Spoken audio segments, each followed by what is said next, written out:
Bismillahirrahmanirrahim. Assalamu alaikum. My name is Hijab Zulkarnain. Today, the lecture topic is the relationship of biology with other sciences. The question is why biology is a multi-dimensional subject. ठीक है, तो biology is a multi-dimensional subject because it is linked with other sciences. अब कैसे ये दूसरी sciences के साथ link है, जैसे हमारे पास एग्जांपल होगी the movement of animals follow the law of motion in physics. Law of motion physics के अंदर न्यूटन के 3 लॉ ऑफ मोशन है. पहला है कि if a body is in rest, अगर कोई बॉडी रेस्ट में है तो वो रेस्ट में रहेगी, और अगर कोई बॉडी मोशन में है, मूव कर रही है, तो वो मूव करती रहेगी अनलेस एंड अनटिल, जब तक उस पर कोई बाहर से फोर्स अप्लाई ना की जाए. ठीक है, ये फर्स्ट लॉ ऑफ है मोशन. सेकेंड लॉ है वो जो फोर्स अप्लाई हुई है वो कितनी फोर्स है, F is equal to ma, force is equal to mass into acceleration. ठीक है, एंड थर्ड है हर एक्शन का रिएक्शन होता है, ऑपोजिट एंड इक्वल रिएक्शन होता है. ठीक है, उसके बाद हमारे पास है the study of molecules and their synthesis explained by biochemistry. Chemistry में हम सारे मॉलिक्यूल्स के बारे में पढ़ते हैं. ठीक है, तो अब ये बायोमोलिक्यूल्स के बारे में हम जब पढ़ते हैं तो ये सारा हमारा बायो से लिंक करता है, बायोलॉजी से लिंक करता है. Next is the biology is considered at as interdisciplinary science which is related with other sciences. Some are mentioned below like biophysics.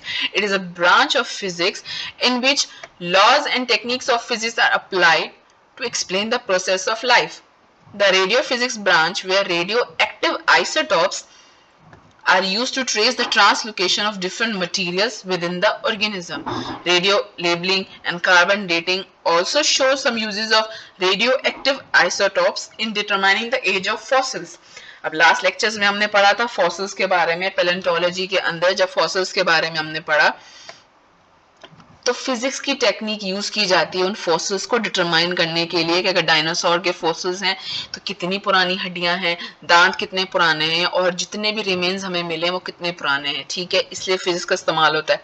जितनी भी टेक्नोलॉजी हम यूज करते हैं such as uses of sound waves, sound waves हैं, sound के बारे में, raise जो शुआएं हैं उनके बारे में, लाइट के बारे में, ये सारा हम कहाँ पढ़ते हैं, ये हम पढ़ते हैं फिजिक्स के अंदर. तो ये साउंड वेव कहाँ यूज होती हैं, अल्ट्रासाउंड के अंदर. ठीक है, MRI हम कराते हैं, सिटी स्कैन कराते हैं, हम एक्सरे कराते हैं, ये टेक्नोलॉजी सारी फिजिक्स की है. बट यूज किस पर्पस के लिए हो रही है, बायो लाइफ जो जानदार है उनके पर्पस के लिए इस्तेमाल हो रही है. लेजर टेक्नोलॉजी पे चाहे ये लेजर टेक्नोलॉजी फेशियल पर्पस के लिए हो या बॉडी से कुछ रिमूव करना हो, रिमूवल पर्पस के लिए हो. ठीक है, show relationship of physics with biology. ठीक है, अब यहाँ पे कुछ टर्मिनोलॉजी जो हाईलाइटेड हैं वो नेक्स्ट मैंने समझाई है. अब आइसोटॉप्स क्या होते हैं, आइसोटॉप होता है हमारे पास डिफरेंट एटॉमिक मास है पर सेम प्रॉपर्टीज है किसी एलिमेंट की. जैसे हमारे पास होगा यूरेनियम, यूरेनियम हमारे पास है, एक का एटॉमिक मास 235 है, एक का 238 है. ये एक एक्सप्लोजिव एलिमेंट है जो बॉम्ब बनाने में काम आता है. इसके अलावा हाइड्रोजन के काफी सारे हमारे पास आइसोटॉप्स मौजूद हैं. ठीक है, जैसे प्रोटियम H1 है, ड्यूट्रियम है, ट्राइटियम है, ये सारे हमारे पास आइसोटॉप्स होते हैं. मतलब नाम इन सारों का एक ही है, जस्ट उनका नंबर, उनका एटॉमिक मास चेंज है. फिर रेडियो एक्टिव हमारे पास क्या होता है, रेडियो एक्टिव होता है unstable atoms due to imbalance of forces. ठीक है, इम्बैलेंस ऑफ फोर्सेस जैसे किसी भी एलिमेंट को जब इलेक्ट्रॉन उसके इर्द गिर्द ऑर्बिट के अंदर मूव कर रहे होते हैं तो 8 इलेक्ट्रॉन जो है वो मूव कर सकते हैं, 8 इलेक्ट्रॉन अपने पास रख सकता है. अगर किसी के पास 9 या 10 इलेक्ट्रॉन उनके शेल के इर्द गिर्द जो है मूव कर रहे हैं तो अनस्टेबल हो जाता है. सादी सी एग्जांपल, अगर एक रूम में कैपेसिटी है 10 लोगों के बैठने की और हम जबरदस्ती उसमें 15 या 20 बिठा दें तो कैसे अनस्टेबिलिटी एक होगी ना हर चीज की. तो यहाँ पे भी ऐसे ही होता है. अब हमारे पास है तो ये होते हैं रेडियो एक्टिव आइसोटॉप्स, यानी अनस्टेबल आइसोटॉप्स का जो है वो एटॉमिक मास डिफरेंट है और उनकी प्रॉपर्टीज सेम है. फिर हमने एक वर्ड पढ़ा radio labelling, technique to incorporate radio active isotopes. अब ये जो दोनों रेडियो एक्टिव आइसोटॉप्स हैं इनको इनकॉर्पोरेट करना एक मॉलिक्यूल के अंदर. क्यों इनको इनकॉर्पोरेट करना, एक ही मॉलिक्यूल के अंदर डालना है ताकि देखे तो सही कि इनकी मूवमेंट और बिहेवियर कैसी है, ट्रैक करना है उसकी. ठीक है, फिर कार्बन डेटिंग क्या होती है, एटॉमिक जो है वो मटेरियल की एज मालूम करनी है, जैसे फॉसिल्स की एज कितनी है. तो ये सारा बायोफिजिक्स है. ठीक है, यानी जितनी भी हम टेक्नोलॉजी यूज करते हैं, मशीनें हम यूज करते हैं, वो सारी हमारे पास आ जाती हैं फिजिक्स के अंदर, पर यूज वो हो रही हैं लाइव जानदारों के लिए, लिविंग के लिए, तो वो होती है बायोफिजिक्स। ठीक है, ये हमारे पास जैसे हमने कराया है एक्सरे बॉडी का, ठीक है, चेस्ट का एक्सरे है, तो ये हमारे पास बायोफिजिक्स है। ठीक है, एमआरआई है, सिटी स्कैन है, बहुत सारे हमारे पास टेक्नोलॉजीज जो हम यूज करते हैं। नेक्स्ट हमारे पास है biomathematics and biometry, the branch of mathematics which collect data of living organism. किसी भी लिविंग ऑर्गेनिज्म का डाटा हमने कलेक्ट करना है, जैसे ये वेरी इंपॉर्टेंट रिसर्च वर्क। अब एमफिल पीएचडी लेवल पे जो रिसर्च की जाती है उनमें बहुत सारे सैंपल्स इकट्ठे किए जाते हैं। अब उन सैंपल्स के बारे में सारी इंफॉर्मेशन को अब हम रजिस्टर पर बैठ के लिखेंगे हाथों से, तो इट इज वेरी डिफिकल्ट कि हम उसको प्रॉपर कर पाए, उसमें एरर भी आ सकता है। तो ज्यादा बेहतर ये होता है कि सारा कंप्यूटराइज सिस्टम होता है ये, तो ये रिसर्च वर्क में बड़ा जरूरी होता है, इंपॉर्टेंट होता है बायोमेट्री या मैथमेटिक्स। मतलब जहां पे भी अपने बल्क अमाउंट में न्यूमेरिकल्स आपके हैं, जहां आपने कैलकुलेशन बल्क अमाउंट में करनी है, तो आप कंप्यूटर का इस्तेमाल करो, विच इज वेरी मतलब इजी फॉर यू, आपके लिए आसानी हो जाएगी। फिर हमारे पास आ जाता है biochemistry, the branch of biology deal with the study of molecules. जितने भी मॉलिक्यूल्स हमारे पास हैं उनके बारे में पढ़ना, वो हमारा हो जाता है केमिस्ट्री। ठीक है, अब इंसानों में बायोकेमिस्ट्री हम कैसे पढ़ेंगे, which form living organism a cell and require authentic knowledge. Authentic knowledge हमें मिले about biology chemistry to explain the synthesis of biomolecule and function of different molecule in the body of an organism। कैसे examples हमारे पास मौजूद हैं, हमारी body के अंदर बहुत सारे एंजाइम्स होते हैं, हम जो ये खा पी रहे होते हैं इनको डाइजेस्ट भी तो करना है ना, तो हमारी बॉडी के अंदर जैसे स्टमक में हमारे पास होता है पेप्सिन, एक एंजाइम है जो प्रोटीन की डाइजेशन करता है। हमारा जो स्लाइवा है, स्लाइवा के अंदर होता है अमाइलेज, और ये अमाइलेज स्टार्च को जो है ये ब्रेक डाउन करता है। डिफरेंट मॉलिक्यूल्स के लिए, प्रोटीन, कार्ब्स, फैट, हर के लिए अलग अलग एंजाइम होगा, हर का एंजाइम अलग है। ठीक है, तो अमाइलेज सिर्फ स्टार्च की ब्रेक डाउन करेगा, अमाइलेज ये नहीं है कि प्रोटीन की या फैट की करे। ठीक है, तो ये डिफरेंट होते हैं। फिर ड्रग डेवलपमेंट यानी कि जैसे हम मेडिसिन दवाइयाँ खाते हैं तो कितनी केमिकल कंपोजिशन कभी आप लोगों ने देखी है कि उसके अंदर केमिकली क्या चीजें जाती हैं, और ह्यूमन बॉडी को किन किन चीजों की जरूरत है, कितनी मिकदार में जरूरत है, दैट इज वेरी इंपॉर्टेंट। किसी को हम ज्यादा नहीं दे सकते। अगर लिखा है डॉक्टर ने कि आपने फलानी दवाई एक सुबह एक शाम एक रात खानी है तो वैसे ही खानी है। अगर हम ज्यादा खा लेंगे तो हमारी बॉडी के लिए वो अच्छा नहीं है, हमारे बेनिफिट के बजाय वो नुकसान करेगी हमें। तो डेवलपमेंट जो है, केमिकल कंपोजिशन हमारी बॉडी को कितनी रिक्वायर्ड है। उसके बाद हमारे पास बायोकेमिकल टेस्ट आते हैं, जो हम ब्लड टेस्ट करवाते हैं, हम जितनी थायराइड टेस्ट करा रहे हैं, हम और भी बहुत सारे लिवर फंक्शन टेस्ट, जितनी भी हम टेस्ट कराते हैं, इसमें देखना कि बॉडी के अंदर किस चीज की कमी हो गई है, किस चीज की ज्यादती है, तो उसको हम बैलेंस करें। तो केमिकल कंपोजिशन है ना एक ह्यूमन, तो उसके बारे में सारा। फिर हमने लास्ट एक लेक्चर में पढ़ा था फूड प्रोसेसिंग यानी फर्मेंटेशन, ब्रेड की करते हैं हम, योगर्ट करते हैं, चीज है, अल्कोहल हमारे पास, सारी ये फर्मेंटेशन हमारे पास जो है ये केमिस्ट्री के अंदर आती है, बायोकेमिस्ट्री के अंदर है। मॉलिक्यूल्स की हमने जो है स्ट्रक्चर और लोकेशन जीन की चेंज की, हमने लास्ट यही पढ़ा था जब हमने लास्ट लेक्चर में इसको रीड किया था और पढ़ा था। ये हमारे पास आ गई है फर्मेंटेशन। ये हमारे पास एक बेसिक तरीका है यीस्ट को एक्टिवेट करने का। क्या किया जाता है जब भी आप पिज्जा बना रहे हैं, ब्रेड्स बना रहे हैं या बेकरी आइटम्स बना रहे हैं जिसमें खमीर यीस्ट यूज होता है, उसमें क्या किया जाता है, ल्यूक वार्म वाटर लिया जाता है, या आप हल्का सा गुनगुना सा पानी या दूध जो भी आप लेना चाहें उसमें आप इसको डाल दें यीस्ट को, और घंटा डेढ़ के लिए छोड़ दें। अगर ये इस तरह फॉर्म हो गया और बबल्स इसमें बन गए और ये राइज हो गया, तो मतलब यीस्ट आपका बहुत अच्छा एक्टिवेट हो गया, अब आपका जो डो बनेगा वो बहुत परफेक्ट बनेगा। ठीक है, तो बेसिक तरीका देखने का। और आपने ये ध्यान रखा है कि आपने पानी को गर्म करना है, हल्का सा गर्म हो, क्योंकि ये कल्चर किस में डेवलप होता है, फर्मेंट कैसे होता है, जब फंगस हो, बैक्टीरिया हो, कैसे बढ़ते हैं, ये तब बढ़ते हैं जब मॉइस्चर हो और हमारे पास टेम्परेचर हो। ठीक है, तो ये हमारे पास सिंपल प्रोसीजर है फर्मेंटेशन का। फिर हमारे पास आ जाती है बायो इकोनॉमिक्स, कैसे हमारी इकोनॉमिकली हमें मुल्क को जो है वो फायदे पहुंचा रही हैं जितनी भी लिविंग ये चीजें हैं।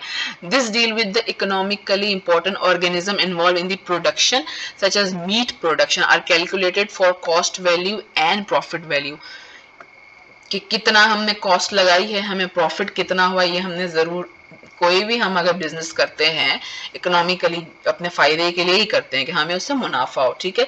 तो कॉस्ट हमने कितनी लगाई, हम चाहते हैं हमेशा कि हमारी कॉस्ट जो है वो कम लगे, हमें मुनाफा जो है वो ज्यादा हो, ये हमारी ख्वाहिश होती है।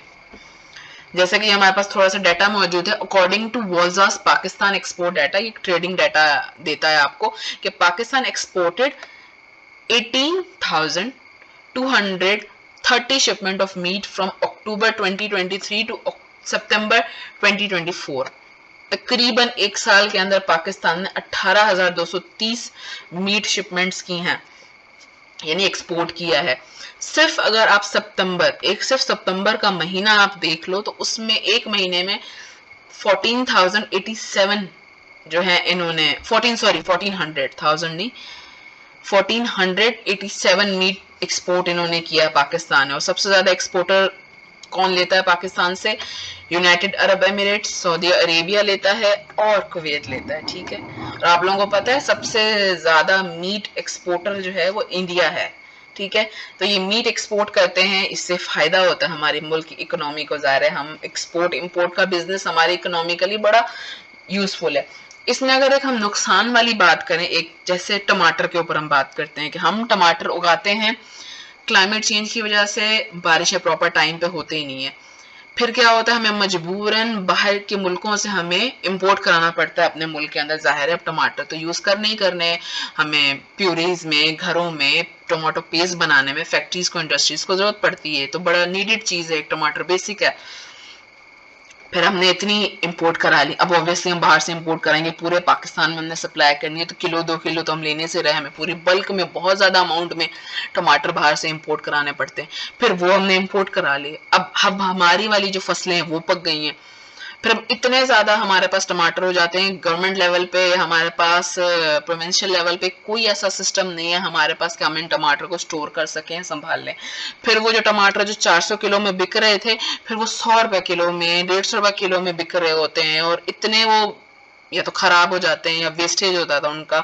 फिर जो किसानों ने जो हमारे इतनी मेहनत की होती है उनको पकाने में, अपनी जो इतनी दिन रात लगाए होते हैं, और उनको उतना मुआवजा भी नहीं मिलता, उनको नुकसान होता है। तो इकोनॉमिकली हमारी कंट्री को नुकसान हो रहा है, एक हमारी जो है वो एग्रीकल्चर कंट्री उसमें हमें नुकसान हो रहा है, ठीक है। तो ये इकोनॉमिकली बायो इकोनॉमिक्स बहुत जरूरी है किसी भी मुल्क के लिए, इंपोर्ट एक्सपोर्ट का business is very important. Next हमारे पास है बायोजियोग्राफी। बायोजियोग्राफी हमारे पास होता है, it deal with the distribution of different living organism in different geographical regions of the world, ठीक है। Many living organism are restricted to particular geographical region due to environmental condition. मतलब दुनिया में जितने भी लिविंग ऑर्गेनिज्म है वो कुछ दुनिया के रीजन्स में स्पेसिफाई किए गए हैं, और कुछ कंडीशंस उनकी ऐसी होती हैं कि वहां पे वो रिस्ट्रिक्ट हो जाते हैं, उनकी मजबूरी है वहीं पे रहना, ठीक है। एनवायरमेंटल कंडीशंस ऐसी हैं, जैसे हमारे पास एक थ्योरी है, ये आप देखें, एडेप्टेटिव हमारे पास थ्योरी है, ये चार्ल्स डार्विन की थ्योरी है जिसको कहते हैं थ्योरी ऑफ एवोल्यूशन। ये उन्होंने 1830 में दी थी चार्ल्स डार्विन ने, गैलापेगोस आइलैंड के अंदर। उन्होंने ऑब्जर्व किया चार्ल्स डार्विन ने, उन्होंने ऑब्जर्व किया कि गैलापेगोस आइलैंड पे 4 तरह के बर्ड्स हैं जिनकी फिंचेस डिफरेंट है, ये आप देख रहे हैं, कुछ की मोटी हैं गोल हैं, कुछ की नोकीली हैं, कुछ की बिल्कुल छोटी सी पतली सी हैं, कुछ की राउंड सी हैं, ठीक है। अब इन्होंने क्या किया, ये फिंचेस ये जो बर्ड्स हैं ये डिफरेंट जगह पे चले गए, एक ही आइलैंड के डिफरेंट जगह पे, ऐसी जगह गए जहां सिर्फ सीड्स थे, तो उनको मजबूरन सीड पे ही गुजारा करना पड़ा, और वहीं पे उन्होंने ब्रीडिंग की, अपनी प्रोडक्शन की, रिप्रोड्यूस किया, तो उनके जो ऑफस्प्रिंग थे उनके अंदर सेम कैरेक्टर्स आ गए, उनकी चोंच वैसी डेवलप होना शुरू हो गई। फिर कुछ ऐसी जगह गए जहां सिर्फ कैक्टस था, तो उन्हें मजबूरन उसी पे गुजारा करना पड़ा, सर्वाइव करना तो जरूरी था, अदरवाइज वो मर जाते। तो उनकी चोंच फिर वैसी हो गई, मतलब जो उन्होंने रिप्रोड्यूस किए वहां पे ज़्यादा रह रहे थे तो ब्रीडिंग करेंगे, अपने ऑफस्प्रिंग तो प्रोड्यूस करेंगे ना, रिप्रोडक्शन करना तो जरूरी है, वो तो की इन्होंने। फिर कुछ ऐसी जगह पहुंचे जहां सिर्फ इंसेक्ट्स थे खाने के, फिर उन्होंने इंसेक्ट्स ईटर बन गए, ये फिर सिर्फ इंसेक्ट्स खाते थे, और वहां पे उन्होंने ब्रीडिंग की, तो इनकी प्रोडक्शन वहां वैसे ही बढ़ गई, वैसे ही चोंच इनके जो पैदा इन्होंने अपने बच्चे की, उनकी चोंच वैसी डेवलप होना शुरू की। कुछ थे वो बर्ड ईटर थे, बर्ड खाने वाले थे, तो उनका वैसे ही हो गया। तो उन्होंने, चार्ल्स डार्विन ने ऑब्जर्व किया कि एक ही आइलैंड जिसका नाम गैलापागोस था, वहां पे 4 तरह के डिफरेंट स्पीशीज रह रही थी जो डिफरेंट रीजन्स में चली गई। और डिफरेंट रीजन्स में जाने के बाद जब उन्होंने वहां पे ब्रीडिंग की या मेटिंग की और रिप्रोडक्शन की, अपने बच्चे पैदा किए, तो उनमें वही करेक्टर्स आ गए जो उनको सरवाइव करने के लिए जरूरी थे। पहले उनके पेरेंट्स में नहीं थे, आहिस्ता आहिस्ता आहिस्ता उन्होंने वो चीज डेवलप अपने अंदर की, अडेप्ट की। इसलिए इसको कहते हैं अडेप्टेटिव रेडिएशन, अडेप्टेटिव थ्योरी। ठीक है, फिर इसी फर्दर ऑब्जर्वेशन थ्योरी को किसने कंटिन्यू किया? 1970 में 2 बायोलॉजिस्ट थे जिनका नाम था पीटर एंड रोजमेरी। इन्होंने इसको जो है वो कंटिन्यू किया गैलापागोस आइलैंड पे ही। डार्विन फिंचेस की थ्योरी इन्होंने क्या, इस थ्योरी को 30 से 40 साल लगे। ठीक है, इन्होंने क्या ऑब्जर्व किया कि जब ड्राउट होता था, खुश्की आ गई, तो अब सीड्स कम रह गए। ड्राउट अकर्ड एंड फ्यू, ये मैंने बहुत ही छोटा छोटा करके लिखा है तो आप समझ जाइएगा। Drought occurred, fewer seeds left, तो बीज तो थोड़े थे। अब वो परिंदे जिनकी बीक लंबी थी उन्होंने तो सरवाइव कर लिया, अब वो जिनकी बीक छोटी थी वो मर गए। बिकॉज जिनकी बीक बड़ी थी, लार्ज बीक वाले बर्ड्स जो थे, उनके पास तो बेनिफिट था ना, वो तो जल्दी से चुग सकते थे। अब जिनकी बीक छोटी थी वो तो ऐसा ऐसा मरना शुरू हो गए। तो विद इन 2 ईयर्स, 2 सालों के अंदर इनकी स्पीशीज खत्म होगी उस आइलैंड से। और वहां पे किसकी रिप्रोडक्शन बनना शुरू होगी? उनकी, जिनकी बीक लंबी है। ठीक है, तो जैसा देश वैसा भेस, तो इसको कहते हैं सर्वाइवल। इससे एक फिर टर्मिनोलॉजी आई जिसको कहा गया, ये है सर्वाइवल ऑफ द फिटेस्ट, कि जैसे भी हालात हों आप वहां पे रहना सीख ही जाते हो। जैसे लार्ज बीक वालों ने सीखा तो आज वो वहां पे रह रहे हैं और उनकी वहां पे स्पीशीज की प्रोडक्शन ज्यादा है। स्मॉल बीक बर्ड्स जो हैं उन्होंने गुजारा नहीं किया, सर्वाइव नहीं कर पाए, वो मरना शुरू हो गए और उनकी स्पीशीज ही खत्म हो गई। ठीक है, तो this is called survival of the fittest, which is very important for living. ये जानदार के लिए बड़ा जरूरी है। इसलिए फिर वो कुछ जो होते हैं मजबूरन किसी भी कंडीशंस की वजह से वहीं पे रहना जो है वो प्रेफर करते हैं, चाहे फिर इसमें ह्यूमंस हों, चाहे प्लांट्स हों, चाहे एनिमल्स हो, कुछ भी हो। तो बायोजियोग्राफी बड़ी जरूरत है, किसी इंपॉर्टेंट होती है। ठीक है, जैसे प्लांट्स होते हैं पानी या धूप के बगैर नहीं रह सकते, उसी की जगह कैक्टस है जिसको आप रेत में भी छोड़ा हो तो वहीं पे उग रहा है, उसको पानी की जरूरत ही नहीं है। तो हर एक की अभी जरूरत अलग अलग है। यहाँ पे एक प्लांट को आप जाके रेगिस्तान में छोड़ा, उसके लिए वहां पे जिंदा रहना मुश्किल है। ठीक है, अगर उसने अडेप्ट कर लिया तो फिर वो वहीं पे उगना शुरू होगा, अदरवाइज वो फिर मरना शुरू हो जाएंगे, वहां पे खत्म हो जाएंगे, गल सड़ जाएंगे, बिकॉज वो बगैर पानी के रह ही नहीं सकते। तो दिस इज कॉल्ड जियोग्राफिकली आप वहां पे लिंक करते हो। ठीक है, तो this is a last topic, that's all for today. Allah Hafiz.